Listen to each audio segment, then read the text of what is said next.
have breaking news out of Seminole County, Florida, where the unthinkable took place, something that appears directly out of a horror film. This is the senseless murder of Kristen Stevens by her estranged ex-boyfriend of 18 years, James Christopher Lindsey. And he awoke in the bed with the victim to another male on top of her, stabbing her what appeared to be a knife. We have a tragic homicide. Kristen Stevens, 40-year-old woman that's inside the house. The perpetrator is also deceased. As he fled here, he was ejected from his vehicle. As that vehicle turned just miles away, he was thrown from that scene. That crash was identified 4 hours after the report here. Their history has been a long history over about an 18-year period of domestic violence and injunctions dating back to 2014. So at around 12:30 this morning, the Seminole County Sheriff's Office received an emergency call at the location behind us. A stabbing had occurred. From 12:30 this morning, we've been conducting a murder investigation into the stabbing death of Kristen Stevens, 40-year-old female, obviously, who lived at the location. Around 12:30 in the morning, a hammer or a breaking of a glass in the master bedroom. There was a smashing of the window. There was a hammer located on the inside of the residence. Deputies arrived, cleared the house, immediately came in contact with the 16-year-old, identified that he was not involved, and as they searched the house, they found Kristen Stevens on the floor of the bedroom, deceased, appeared to be stabbed multiple times, up to, it was a horrific scene, probably up to 20, 30, up to 70 times stabbed what appeared to be a kitchen knife that was located next to her body at the location.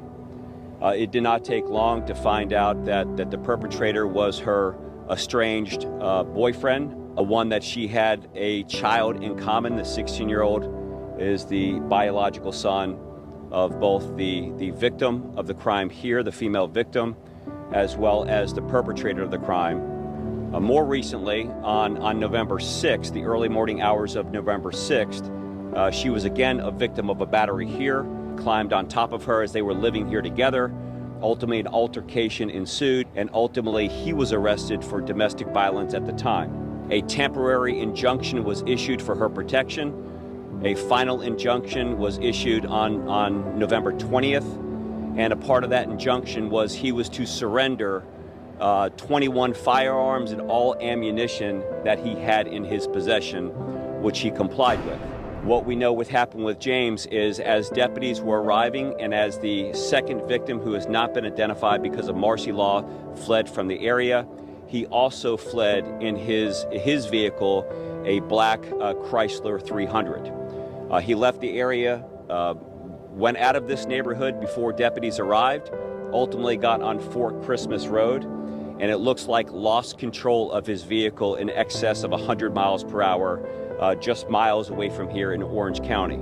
A case in the early morning hours that many of you had reported on, that the Florida Highway Patrol was investigating, that it was a single vehicle fatality where the driver was ejected from the vehicle. That driver was indeed James, that was leaving and fleeing the scene from right here.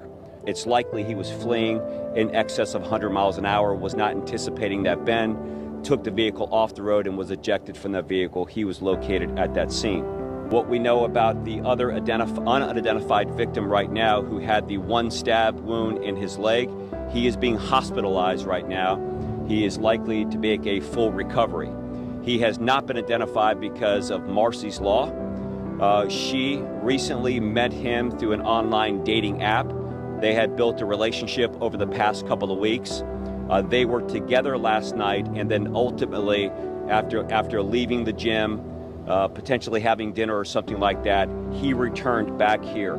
The son, 16-year-old son, was already asleep by the time they got back here. We're thinking that they got back around 10 o'clock or a little bit after 10 o'clock, a couple of hours before the estranged boyfriend broke in through the glass window in the back, again, smashing the window, what looks like a hammer, immediately coming in, jumping on top of her, on top of the bed, stabbing her numerous times. When the other victim saw that, tried to kick the perpetrator off, was stabbed in the leg. He fled out that back door, went to a neighbor's house, called 911. Deputies arrived 4 minutes later. We're on scene, we assess, and we've been out here ever since doing forensic examination. Our team is still here. Again, no threat to the community. Many people are affected by domestic violence in the United States.